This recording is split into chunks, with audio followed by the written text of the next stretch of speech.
This offseason seems like it has been lasting forever. The good news is that preseason testing is literally right around the corner.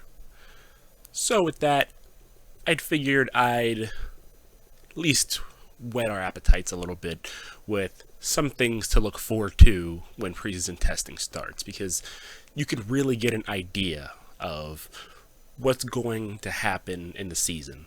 Of course, you're not going to get, a rundown of who's going to be the fastest and who's going to be the slowest, but you can usually get an idea.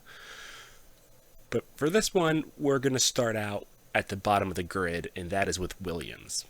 I'm sure everybody remembers in 2018, Williams had Lance Stroll and Sergei Sorokin, arguably the weakest driver lineup on the grid at that time, and probably still would be today if that lineup was still a thing.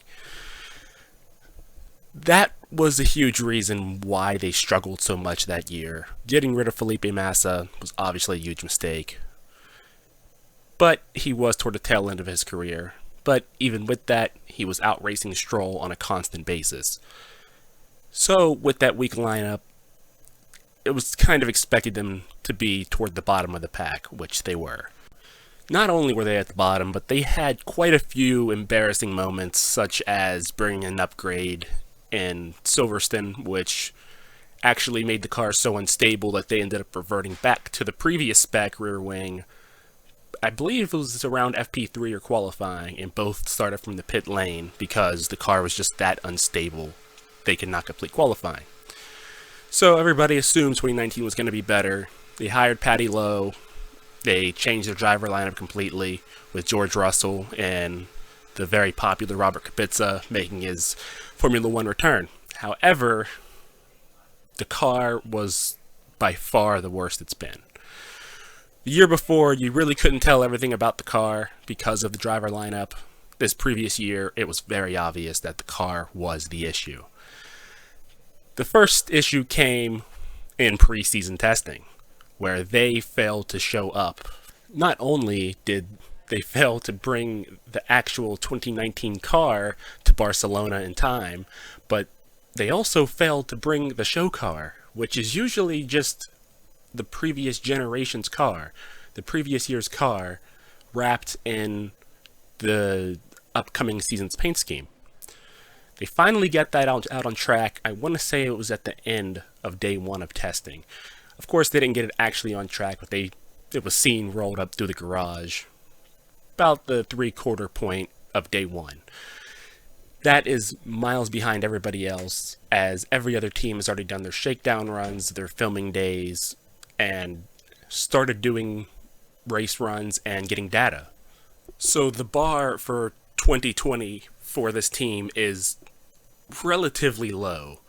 In fact, that's a bit of an overstatement. The bar is to just show up on time for preseason testing. That is all Nicholas Latifi and George Russell can hope for, especially Nicholas Latifi, considering he has very, very limited time behind a Formula One car, and it's only been in practice sessions. He can really, really use all the track time possible. The team, as well, as they are definitely going to need the data to upgrade their car, because no matter what kind of upgrades they made this offseason, there's just no way that they are going to be anywhere remotely close to where they should be or where they want to be. So with all that said, it's hard to say what to look for from this team, considering where they were last year at this point. The only positive thing that I could say to look for is for them to get as many laps as possible, especially on day one. Considering they missed it all last season, getting those laps is extremely crucial. So if you're a fan of Williams, that is what you're going to be looking for. No matter where you're at on the paddock, or no matter what team you're a fan of, that everybody wants to see Williams do well. They're a fan favorite. You can't help but to root for them. So what we really should be looking for is for them to put in as many laps as possible. Hopefully the most laps, if everything goes well, which, again, the bar is relatively low, so if they can put in a lot of laps, I think everybody from Williams will be happy.